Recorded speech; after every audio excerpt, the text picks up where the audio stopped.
Hello everyone. आज मैं आप सभी को बताने वाली हूँ अपनी ही कुंडली का एक बहुत ही बड़ा एग्जाम्पल, जिससे आपको बिलीव होगा कि हाँ, आप भी अपने ग्रहों को चेंज कर सकते हैं अपने अकॉर्डिंग, जैसे कि मैंने किया। मेरी लाइफ में बहुत बड़ा कॉन्ट्रास्ट आया था एक बार, जिसकी वजह से मैं पूरी तरीके से हिल चुकी थी। रिलेशनशिप बिल्कुल ख़राब हो चुके थे। और उसके बाद जब मैंने लॉ ऑफ अट्रैक्शन फॉलो किया बिफोर 3 इयर्स, देन मेरी लाइफ में बहुत सारे मैजिकल चेंजेस, बड़े बड़े चेंजेस आए हैं, जो कि आप मेरे वीडियोस में जा कर के, प्रीवियस वीडियोस में जा कर के आपको वो सभी वीडियोस मिल जाएंगे, तो आपको और भी ज़्यादा नॉलेज मिलेगी मेरे बारे में। तो मैं आपको बताने वाली हूँ अपना एक। देखिए, बहुत सारे लोग हैं इस दुनिया में, जो इंडिया में और फॉरेन कंट्रीज़ में भी, जो एस्ट्रोलॉजी में बहुत ज़्यादा बिलीव करते हैं। तो मैं उन सभी के लिए वीडियो डेडिकेट करना चाहती हूँ कि आप बिलीव करिए, लेकिन आप खुद पर पहले ही बिलीव करिए। और एस्ट्रोलॉजर की किन बातों पर आपको बिलीव करना है, उसके बारे में आज आपको मैं ये वीडियो बताने जा रही हूँ। जैसे कि मेरी लाइफ का जो कॉन्ट्रास्ट आया था, मेरी 2011 से ही राहु की महादशा लग चुकी थी, जो कि मेरा सिंह लग्न है। तो सिंह लग्न में बताते हैं कि राहु बहुत ही बैड इफ़ेक्ट देता है अपनी लाइफ में। और मेरा राहु अष्टम में बैठा हुआ था, यानी कि केतु सेकंड हाउस में था। तो राहु केतु का जो इफ़ेक्ट होता है, बहुत बुरा बताया जाता है सिंह लग्न वालों के लिए। तो मुझे भी बहुत सारे जब मैंने एस्ट्रोलॉजी, मतलब मुझे इंटरेस्ट था, तो मैं लोगों को दिखाने जाती थी अपनी कुंडली की, मेरी कुंडली में क्या है, ये सारी चीज़ें। तो जब मेरी मैरिज के बाद जब मुझ पर राहु की महादशा लगी, और राहु की महादशा में बहुत सारे कॉन्ट्रास्ट आए रिलेशनशिप को लेकर के, एडजस्टमेंट को लेकर के, देन बहुत सारे उतार चढ़ाव के बाद, अभी रिसेंटली मैं बात बताऊं आपको, अभी बिफोर 3 इयर्स कॉन्ट्रास्ट ज़्यादा बड़ा हो गया, प्रॉब्लम्स ज़्यादा बड़ी हो गई, रिलेशनशिप बहुत ख़राब होने लग गए थे। देन जब मैंने लॉ ऑफ अट्रैक्शन को जाना, जब मैं, कहते हैं ना कि जब आप पूरी तरीके से टूट चुके होते हैं, तो यूनिवर्स आपके लिए कोई साइन भेजता है कुछ ऐसा।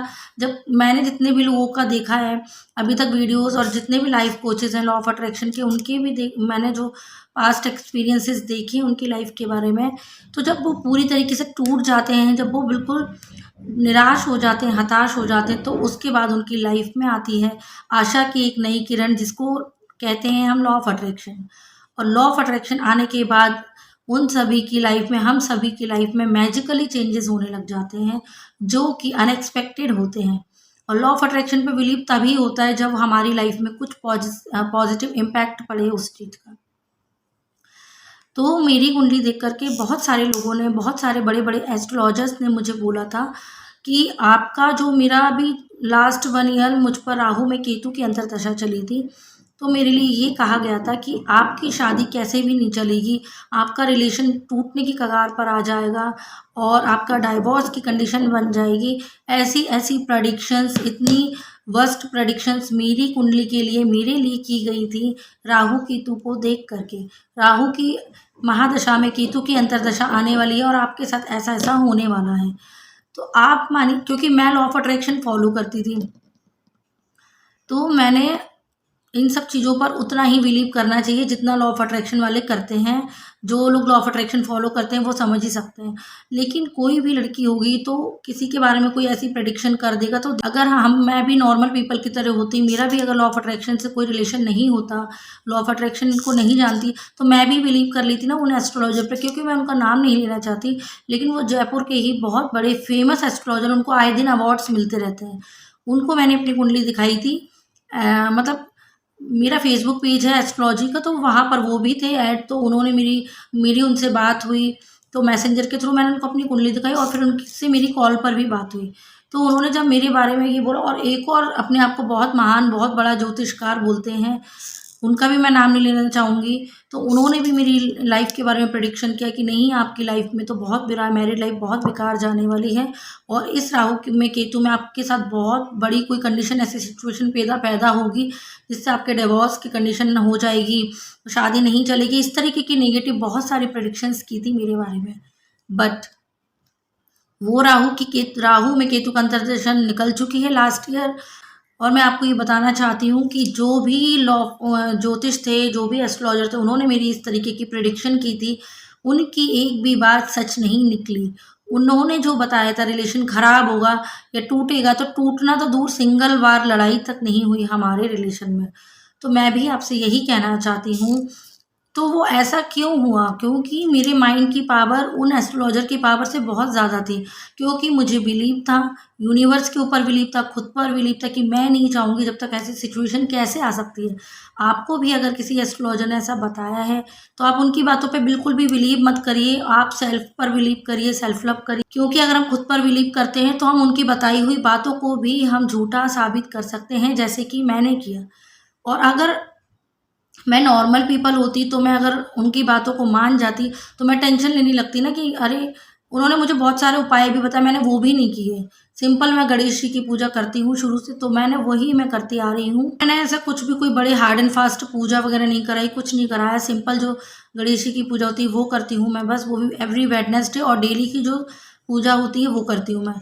लेकिन इतना बड़ा मिरेकल कैसे हुआ? क्योंकि और सबसे बड़ी चीज़ मैं एक बताना चाहूँगी कि जब उन्होंने मेरी ये प्रेडिक्शन की थी, मेरे बारे में ये सब नेगेटिव मुझे बताया था, तो मुझे तो पता था कि ऐसा कुछ भी नहीं होने वाला। मेरा माइंड मान चुका था कि ऐसा कुछ भी नहीं होगा, क्योंकि मुझे पता थी लॉ ऑफ अट्रैक्शन की पावर, सबकॉन्शियस माइंड की पावर। क्योंकि जब तक मैं उन एस्ट्रोलॉजर की बात को अपने सबकॉन्शियस माइंड में लेकर के नहीं जाती, सबकॉन्शियस माइंड में स्टोर नहीं करती, तब तक मुझे पता था मेरे साथ कुछ भी घटना नहीं होने वाली इस टाइप की। और वही एग्जैक्टली हुआ, क्योंकि मैं अपने सबकॉन्शियस माइंड तक लेकर ही के ही नहीं गई।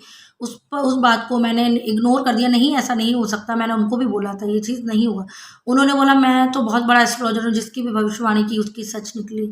मैंने कहा आपकी निकली होगी सच, लेकिन मुझे पता है कि मेरे साथ ऐसा कभी नहीं होने वाला। और उन्होंने बोला अरे बेटा, आप तो अभी बहुत छोटे हो। उनकी एज 55 समथिंग होगी। तो मैं उनसे इस तरीके की बात करी तो उनको भी हर्ट और बार बार बुरा लगता कि ये बार बार ऐसी बातें कर रही है। मैं इतना सीनियर एस्ट्रोलॉजर हूँ। तो मैंने भी उनको ठीक है करके बोल दिया, ठीक है देखते हैं। मैं वैसे तो मेरे साथ ऐसा कुछ होने नहीं वाला। मैंने उनको नमस्कार करके फ़ोन कट कर दिया। लेकिन मुझे पता थी मेरी माइंड की पावर, सबकॉन्शियस माइंड की पावर, लॉ ऑफ अट्रैक्शन के बारे में। तो उन्होंने जो मुझे उपाय बताए वो तो मैंने नहीं किए। उन्होंने कुछ बहुत सारी चीज़ें बताई थी, उतना मैं नहीं कर पाती। तो मैं कोई किसी भी चीज़ को लेकर अनईज़ी नहीं होना चाहती कि दिमाग पे, माइंड पे प्रेशर लेकर के मैं वो सारे के सारे रिचुअल्स करूँ, रेमेडीज़ करूँ। मुझे जो अच्छा लगता है मैं वही करती हूँ, रेमेडीज़ में भी और लॉ ऑफ अट्रैक्शन में, जिसमें मैं कंफर्टेबल फ़ील करती हूँ मैं वही करती हूँ। तो मैंने क्या किया, मैं तो लास्ट 3 ईयर से ग्रैटिट्यूड जर्नल लिखती आ रही हूँ और डिक्लेरेशन करती आ रही हूँ लास्ट 1 ईयर से, और सारी चीज़ें मेरी जो मैं लिखती हूँ वो सच हो जाती हैं। तो मैंने ऐसे ही किया। मैंने क्या किया, अपने डायरी में जो ग्रैटिट्यूड जर्नल के लास्ट के 2 पॉइंट मैं बताती हूँ कि लास्ट के 2 पॉइंट वो लिखिए जो आप अपनी लाइफ में चाहते हैं कि वैसा हो। तो 8 पॉइंट्स मैं वो लिखती हूँ जो ऑलरेडी मेरे पास है। तो जब लास्ट के 2 पॉइंट्स में लिखती थी, तो मैंने काफ़ी टाइम तक 21 डेज़ से भी ज़्यादा मैंने लिखा होगा कि मेरे पति मुझसे बहुत प्यार करते हैं और हम दोनों के बीच में बहुत अच्छी बॉन्डिंग है, और हम दोनों एक-दूसरे से बहुत प्यार करते हैं और हमारा रिश्ता बेहतरीन हो चुका है। तो मैं इस तरीके का जब रोज़ डेली लिखती थी, डेली हम मतलब मेरे हस्बैंड मुझसे बहुत प्यार करते हैं, मेरी लाइफ़ बहुत अच्छी हो चुकी है। तो मैं इस तरीके का लिखती थी। तो मैंने तो पहले ही अपने सबकॉन्शियस माइंड में ट्रेनिंग दे दी ना कि हमारा रिलेशन बहुत अच्छा है। तो हमारे बीच में राहु केतु के टाइम पर कोई लड़ाई, कोई झगड़ा कुछ भी नहीं हुआ। छोटी-मोटी बातें हर एक रिलेशनशिप में होती है, बट ऐसा कोई मेजर इश्यू नहीं आया जिससे शादी टूटने की नौबत आए। थैंक यू यूनिवर्स कि मेरा इतना सपोर्ट किया, मैं उन एस्ट्रोलॉजर्स की बातों में नहीं आई। तो मैं आप सभी से यही कहना चाहती हूँ कि आप अपने माइंड की पावर पे खुद पर बिलीव करिए, और जैसे मैंने अपनी कुंडली में बताई हुई चीज़ों को झूठा करार कर दिया, आप भी कर सकते हैं। अगर आपको पता है लॉ ऑफ अट्रैक्शन की पावर, तो आप भी अपनी कुंडलियों को चेंज कर सकते हैं, अपने भाग्य को चेंज कर सकते हैं, और उस कदर चेंज कर सकते हैं जैसा कभी किसी ने सोचा भी नहीं हो। और आप लिख दीजिए अपनी डेस्टिनी को कि आप क्या चाहते हैं, और वही आपको मिलने लग जाएगा। बस आप फॉलो करते रहिए लॉ ऑफ अट्रैक्शन को, पॉजिटिविटी में रहिए, ग्रैटिट्यूड जर्नल लिखिए, ग्रैटिट्यूड वॉक करिए, ऑल टाइम हैप्पी रहिए और प्योर रहिए। कभी किसी की बुराई मत करिए, इंटेंशनली किसी के लिए गलत नहीं सोचना हमें। जब हम इन एथिक्स को फॉलो करते हैं, इन एथिक्स को फॉलो करते हैं, तो हमारी लाइफ में बहुत सारी पॉजिटिविटी आ जाती है, और हम जो एस्ट्रोलॉजर्स ऐसी बातें बताते हैं उनकी बातों को भी झूठा करार कर देते हैं। तो आई होप कि आप सभी को समझ में आया होगा कि आप लोग भी ऐसे ही ट्रैप हो रहे हैं, आप लोगों के साथ भी ऐसे ही ट्रैपिंग की जा रही है, आप लोगों को इस तरीके से बताया जा रहा है, हज़ारों लाखों रुपए आपसे लूटे जा रहे होंगे। और आपको ये, मैं तो खुद एक एस्ट्रोलॉजर हूँ और मैं इसीलिए जुड़ी हुई हूँ क्योंकि मैं पॉजिटिव एस्ट्रोलॉजी करती हूँ, लोगों को सही गाइडेंस करती हूँ। मैं ऐसा नहीं करती कि आप ऐसा कर लीजिए, इतना दान कर दीजिए, 21,000 51,000, वो सिस्टम मेरे पास नहीं है क्योंकि मैं इस तरीके से लूटना नहीं चाहती लोगों को। सही राय इसलिए देना चाहती हूँ क्योंकि मैं लॉ ऑफ अट्रैक्शन फॉलो करती हूँ और मैंने खुद ने अपनी कुंडली को चेंज किया है अपने कर्मा से। तो आप अपने कर्म करके अपनी कुंडली में लिखे हुए को भी बदल सकते हैं। मुझे लगता है आप सभी को क्लियर हुआ होगा कि आपको कितना बिलीव करना चाहिए एस्ट्रोलॉजर पर। करिए एस्ट्रोलॉजर पर बिलीव, मैं गलत नहीं बोलती हूँ लोगों को क्योंकि एस्ट्रोलॉजी एक साइंस, एक विद्या है, तो उसको झुटलाया नहीं जा सकता। पास्ट लाइफ के कर्मा लेकर के हम इस बर्थ में पैदा हुए हैं, लेकिन हम इस बर्थ में अपने कर्मा को अच्छा करके, अच्छे-अच्छे काम कर कर हम लोगों की हेल्प करके, तो हम मतलब अपने ग्रहों को भी चेंज कर सकते हैं, इतनी पावर है हमारे अंदर। तो आप भी अपने ग्रहों को चेंज करिए, उनको बिल्कुल अपने अकॉर्डिंग बना लीजिए जैसा आप चाहते हैं अपनी लाइफ में। Thank thank you so much. फिर मिलते हैं हम नेक्स्ट वीडियो में, तब तक के लिए stay happy and stay healthy. Thank you.